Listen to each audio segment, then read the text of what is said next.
So, what's the last time or conversation you had with Jay? Well, you know, when I found out, I called him. And you know what? Hold up, stop for a second. I'll be missing you over there. You got that? Let's play that. Let's play this platinum joint. How many times platinum this shit went? I think about 8 or 9. Let's play this joint so the new listeners is aware who's up here. Radio DJ Kayslay, John, the King of the building, Kimmy J in the building. Mm-hmm. And that was a classic, legendary, multi-platinum joint. That was a dedication to Big.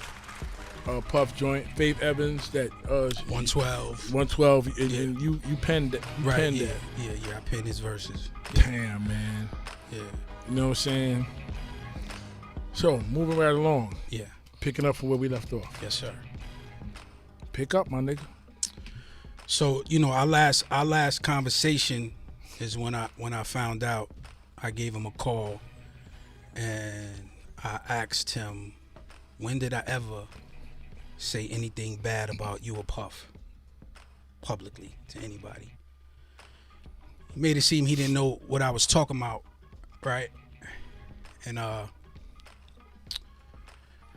think the conversation went, you know, like, I don't have time to, you know, I don't wake up thinking about ways to, you know, thinking about ways I could screw you or whatever. And, you know, I think the word that he used was delusional. Who's delusional? Yeah, he said I was delusional. Like, I don't know what the fuck is going on with me, right? And that's cool. So, that information, that was really the last conversation we had. Was this before or after you went with the meeting you had where you played the music and everything? Oh, no, this was years after that. This was when he was the president of Def Jam that you're talking about. Yeah. He had called me up, and he said, "Yo, come to the office. You know, I want to see what you got going on. Maybe we can get something going." So I remember walking through Def Jam office, and I remember seeing Clark, Biggs. Any year you can remember? Whatever year he became the president. Okay. Was it 96 maybe? No, not 90. I mean 2006. Yeah, exactly. 2006 or something like that. Okay, yo, grab that cup from him. Grab that cup. Yeah, that champagne cup. All right. 2006. Yeah.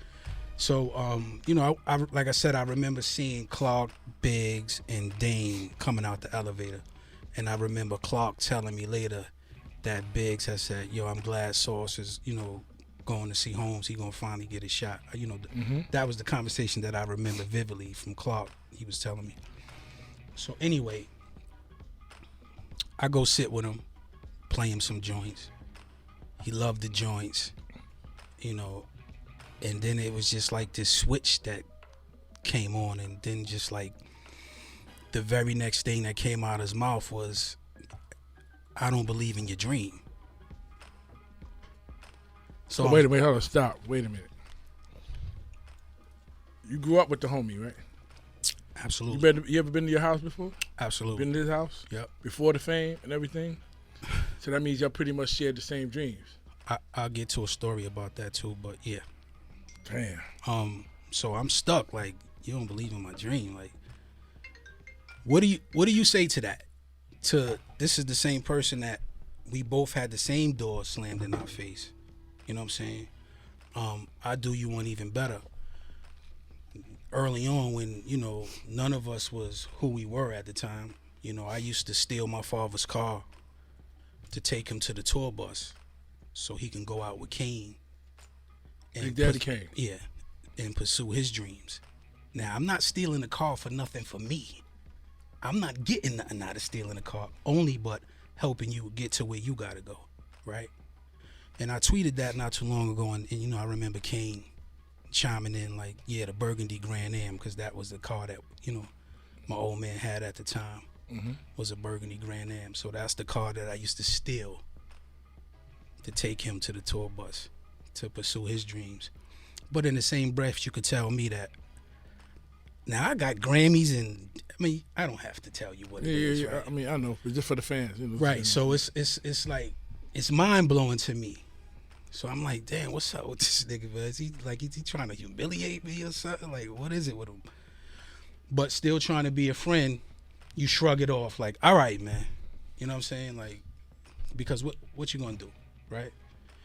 So you just shrug it off, and so I shrug off one call to a label, I shrug off another call to a label, I shrug off threat of a lawsuit, I shrug off this egregious remark from somebody that's from my hood that we chase the same dream.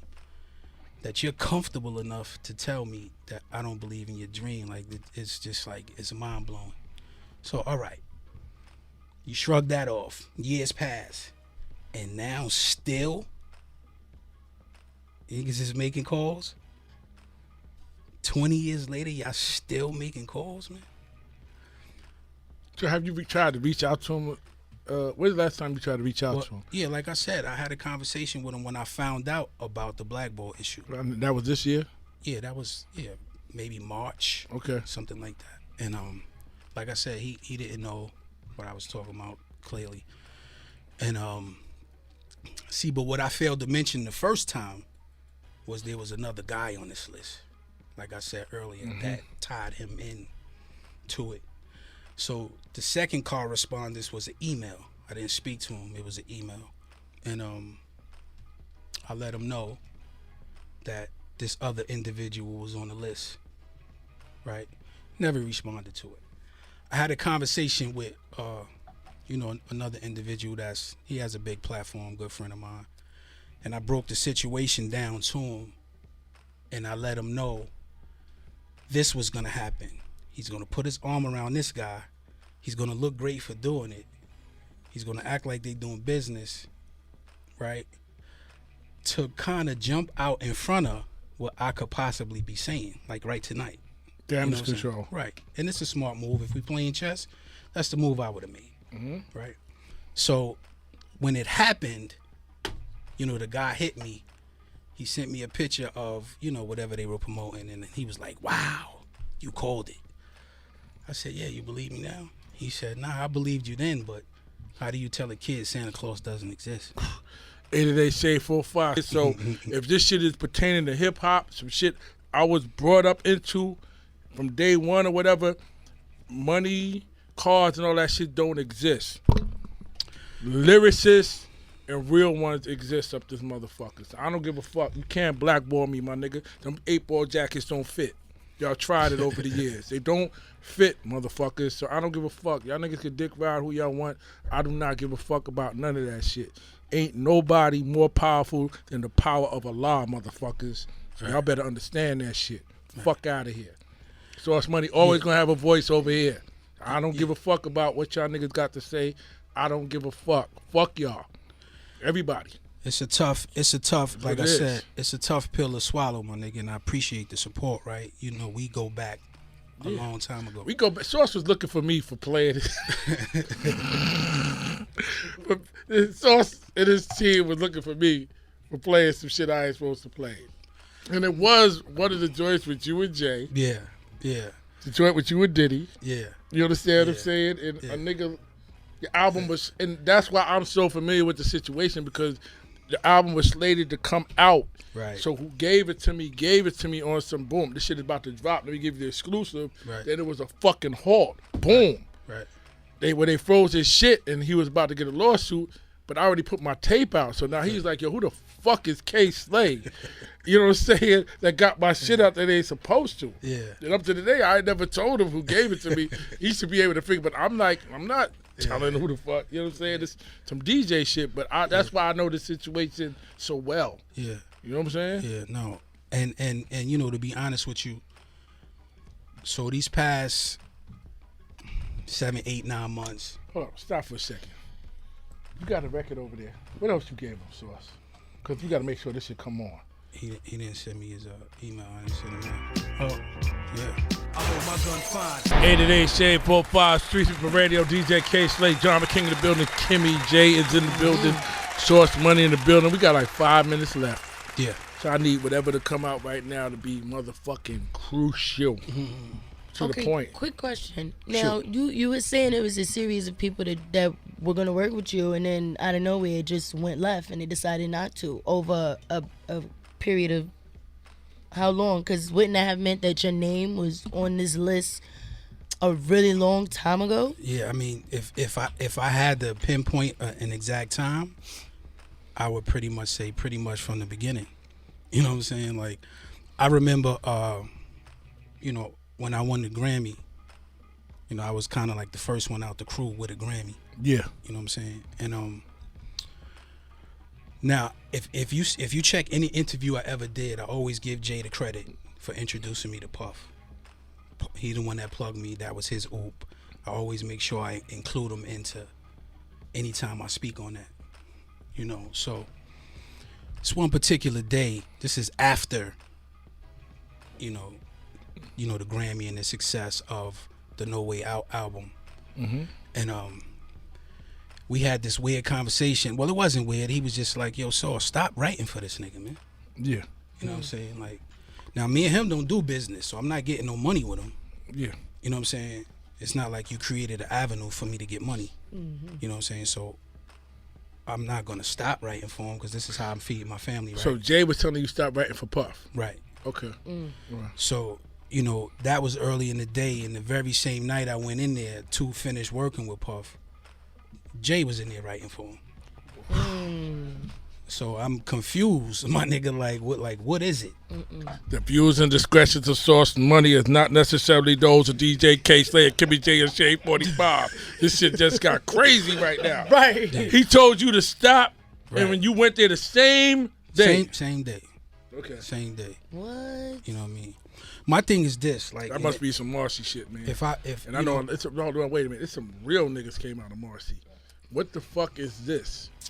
What isn't Sauce? I need to know. Tell me, Sauce. What happened between you and him, my nigga? I They It can't. gotta saw be the something. success. Nah, my They nigga, saw come it. on, my nigga. Please tell me something, man, because You were the this is competition. not Marcy behavior. A lot of You're the solid, competition. super solid niggas came out of that motherfucking hood right there, my nigga. He's the Tell me. competitions. Like he said from the beginning, and he's already there to get Grammys for stuff that he's written. It's just your voice. Those are his words. He was the competition. They had to cancel out the competition. But a nigga that got this kind of ammo and is that talented, whatever, I'm gonna keep him right here on my arm, my nigga. No, I'm not 'cause he going could- he could- motherfucking he- wild. Why? Because he get $1 off all of that. He getting coins off all of that. Here's my thing, Man, right? you got smart over the years, huh? And you know, I know we don't have a lot of time, so I just kind of want to sum it up. A minute Right? left. Yeah. I took a lot of losses. You know what I'm saying? I've lost out on a lot of relationships. You know, obviously money, you know, and opportunity. And I never said a word. Like, all right, fuck it. If my battle is uphill, then I'll fight it uphill.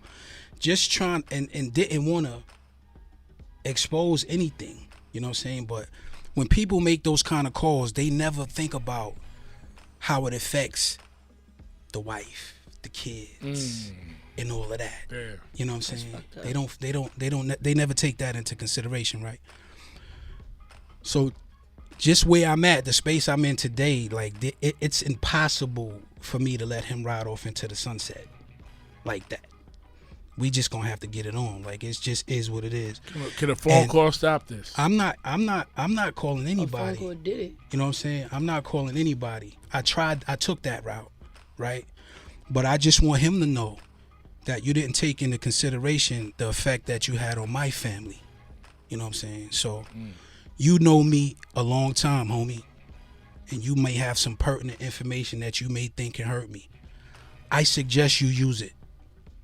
Because what I know, I'm going to use it. And it's going to go where it goes, and it's going to land on who it lands on. And that's just the bottom line.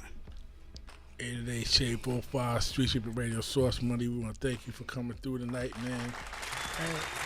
Man, it's got real. But Oh, this 'cause is the he's culture. talented. This is hip hop, and this is what it's all about. Crazy. Freedom of speech. That's what this culture was built on. It was built on us having a platform to speak our minds and what we wanted to speak about when we didn't have a platform. And that's what hip hop is built on. All I tried to do was be a friend, bro. Since I can't be a friend, and you backing me all the way into a corner. So it is what it is at this point. 88 Shade45 Streetsweeper Radio Source Money. Want to thank you for coming through. Warning. The Drama King is in the building.